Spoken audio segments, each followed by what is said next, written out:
Welcome to Learn Short and Typing with Vikas sir.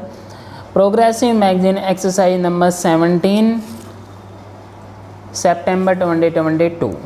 Students, ये आपकी जो magazine है काफ़ी इम्पोर्टेंट मैगज़ीन है। कोई भी आपकी डिक्टेशन हो इम्पोर्टेंट रहने वाली है आपके आने वाले कोई भी एग्ज़ाम के लिए जो आपका स्किल टेस्ट रहेगा।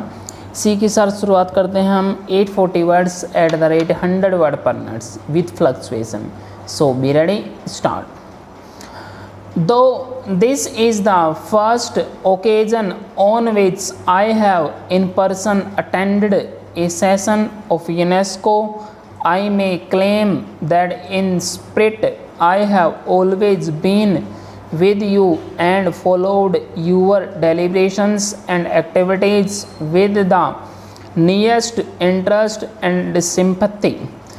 That I have done as I feel that in view of the disaster which threatens the future of mankind, the UNESCO alone offers a faint ray of hope. Mankind has in the course of the last century made phenomenal advances in knowledge and material prosperity, but this progress has not been reflected in man's moral and political achievement. Increased knowledge has therefore led not only to a greater provision for comforts and victory over want and disease, but also allowed to an increase in man's power for destruction and death. This power is so great today that unless all men have a sense of community, it may well lead to common ruin for all. It is only through a re-education of man that we can create that sense of psychological unity and common citizenship which the technological unity achieved by the advance of modern science requires of man. This is the reason why in 1949, when the Indian National Commission for Cooperation with UNESCO was founded, I placed such great emphasis on the importance of UNESCO's work. I pointed out with regret that while the United Nations were founded for the achievement of peace and unity, the result had in fact been the division of the world into two warring camps. It is true that some progress has been achieved here in place of a multitude of nations, each struggling on its own. The United Nations present a picture of two solid blocks array one against the other. Nevertheless, to any man who looks forward to cooperation and friendship among nations, this picture can bring no message of hope. It seems that the only hope lies in UNESCO, which asks to achieve unity in the field of education, science, agriculture, even among those who are politically divided.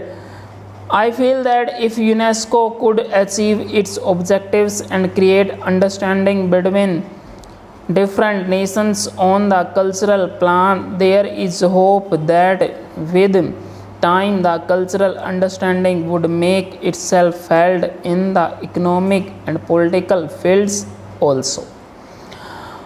In the course of the last 2 years, my hope in UNESCO and my apprehensions about the United Nations have both increased. It is true that UNESCO is barely half a dozen years old, but these few years have been of immense significance for the future of man. This period has revealed fissures in our political and intellectual attitudes which, unless they are checked on time, may well involve the whole of humanity in one common run. It is therefore necessary that we should attempt to evaluate what UNESCO has done during these turbulent years and survey its past achievements so that we can map out with greater confidence the course of its future action. The aim of UNESCO is to bring nations together through education, science, and culture. Ever since its foundation, UNESCO has yearly passed resolutions and adopted programs to achieve that end. One of the greatest achievements of UNESCO has been to help frame a new and universal Declaration of Human Rights, which has since been adopted by the United Nations. Similarly, in the field of technical assistance to underdeveloped countries and the restoration of educational and cultural facilities in the war devastated countries, and in the exchange of persons and ideas between different nations, considerable progress has been achieved. Even more important is the project which UNESCO seeks to adopt for the provision of fundamental education to immense areas of the world as yet without adequate facilities. It is a sad reflection on our civilization that almost 3/4 of the adult population of the world are still unlettered. Literacy and ignorance directly contradict all our professionals for the rights of man and constitute a threat to universal democracy, peace, and progress. I should like to congratulate UNESCO upon its realization that it is only by improving the human material through education in the less fortunate areas of the world that prospects of world peace can be secured. While no one can for a moment question the program of UNESCO in these fields, I feel sure that you, Mr. President, and you, Mr. Director General, will agree with me that UNESCO cannot succeed in its objectives so long as the fear of war and destruction cripple the creative energies of man. Unless this threat can be averted, all our efforts to advance education, science, and culture seem a mockery.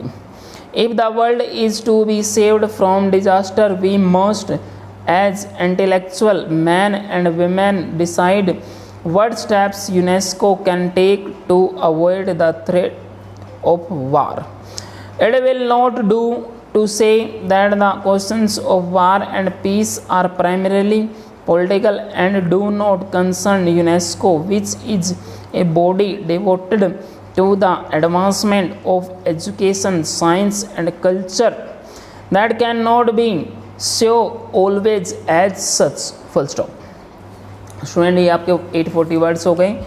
अगर आपको dictation पसंद आती है तो आप इसको comment करें या आप इसको शेयर भी कर सकते हैं। ओके, और जो आपको जैसे कमियां दिखती हैं, कोई भी प्रॉब्लम आते हैं तो भी तब भी कमेंट करें, हमें बताएं कि आप लोगों को किस मतलब हम अपनी तरफ से कोशिश करते हैं कि अच्छे से अच्छी डिक्टेशन आपको प्रोवाइड करने की, और आपको अच्छे से हमारे अकॉर्डिंग आपको 5% भी या 10% भी आपको फ़ायदा मिलता है। तो डिक्टेशन को नहीं फ़ायदा मिलता है या मिलता है तो आप कमेंट बॉक्स में कमेंट जरूर कीजिए, क्या आपको मिल रहा है फ़ायदा या नहीं मिल रहा है। Okay, stop.